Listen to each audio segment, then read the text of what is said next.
Morning, guys. Gender politics is reaching a fevered pitch in America today, and Florida's at the center of it. This progressive agenda is now infiltrating grade school. And if we're to find some common ground on these issues, there has to be limits on their aggressive indoctrination tactics. No matter which professional athlete or talking head they pay to preach their gospel, got an article today that's pretty scary. Let's check it out. It's from Yahoo. ESPN broadcasters hold moment of silence to protest Florida's parental rights bill on LGBT ed. So I guess it's not called sex ed anymore.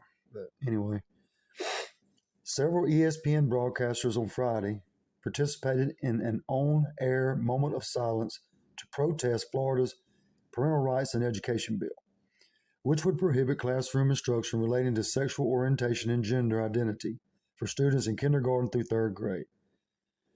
ESPN's Elle Duncan on Friday spoke out against the Florida bill and similar proposals in other states, claiming they are targeting our bunch of letters communities. Now, so the victim card's already been played, twisting the meaning of something in order to create drama and sympathy. Well, in this case, I guess ESPN's looking for more reviews.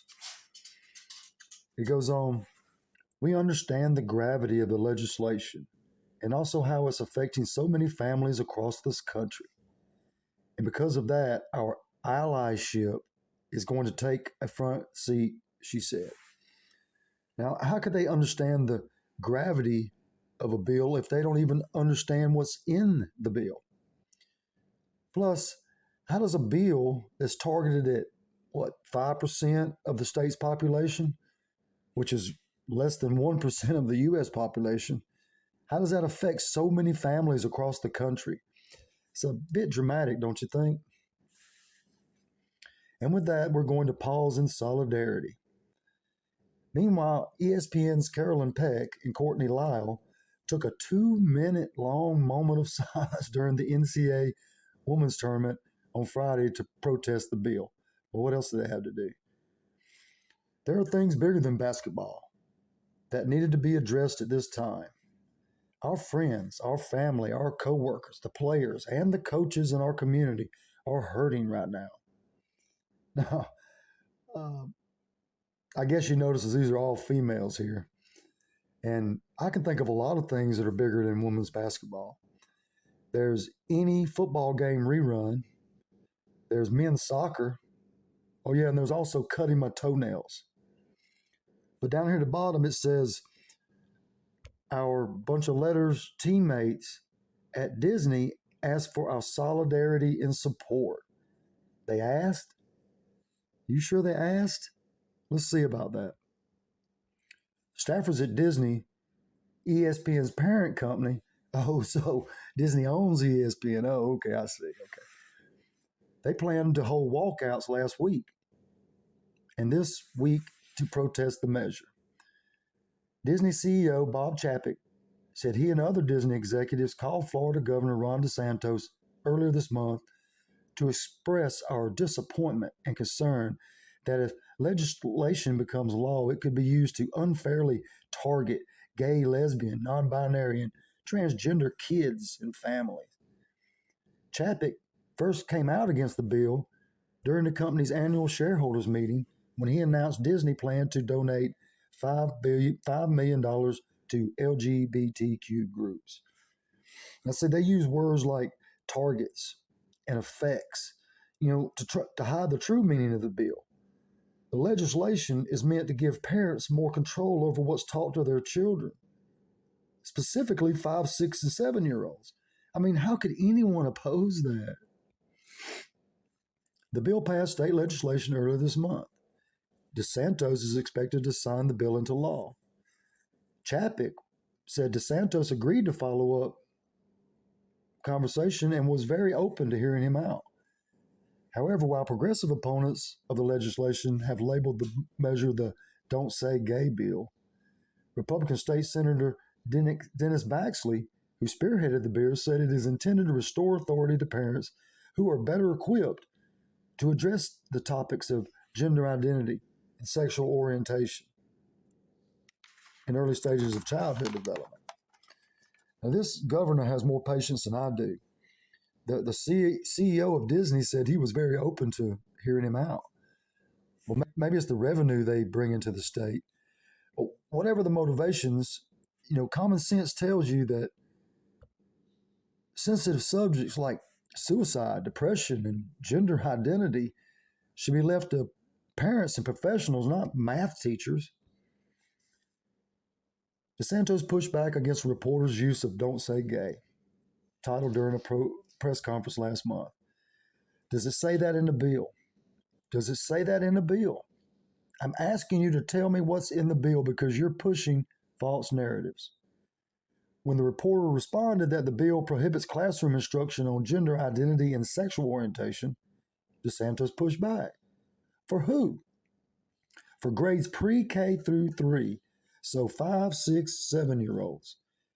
The idea that you wouldn't be honest about that and tell people what it actually says is why people don't trust people like you. Now, this is a real problem. People who do no research and they claim to have some kind of intelligence on a subject. I call them the headline heroes. When you have companies that made a fortune off being family friendly and catering to families and young kids, they should understand that parents of young kids do not want this injected into their kids' kindergarten classroom. You have companies like a Disney that are going to say and criticize parents' rights. They're going to criticize the fact that we don't want transgenderism in kindergarten, in first grade classrooms. If that's the hill they're going to die on, then how do they possibly explain lining their pockets with their relationship from the Communist Party of China? Because that's what they do, and they make a fortune. And they don't say a word about the really brutal practices that you see over there at the hands of the CCP. Now, most people who claim moral superiority over you, they're the least moral of us all. They're perched up on their high ground, so you can't see how ugly they really are. Some discussions are for having with your parents. And I think when you start having sexual type discussions with children, you enter a very dangerous zone. Your awareness should pop up right away. This isn't teaching. One day after Chapek's comments, DeSantis issues a short rebuke, calling Disney out the company's woke stance on parental rights and education bill and its ties to the Chinese Communist Party. A video obtained by Fox News showed DeSantis telling reporters in Boca Raton that Florida's policies must be based on the best interest of Florida's citizens, not on the musings of woke companies. DeSantis also has said that there is zero chance he will change his position on prohibiting the instruction of transgenderism in kindergarten classrooms. Now, I thought it was interesting when he said, when sexual type discussions come up, your awareness should kick in. It's scary to think, but these people don't have that awareness. Being sexual around kids is normal for these wokeists. And that points to an even larger problem of child grooming. Because as a parent, we want to protect our children.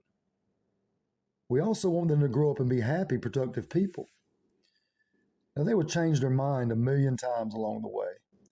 Pushing any idea or lifestyle on young, impressionable kids is dangerous.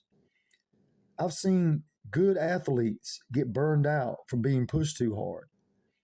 I've seen seniors in college change their major. Growing up is hard enough. Can we at least leave sex out of it till they grow up a little bit? I mean, damn. Anyway, this is just my opinion.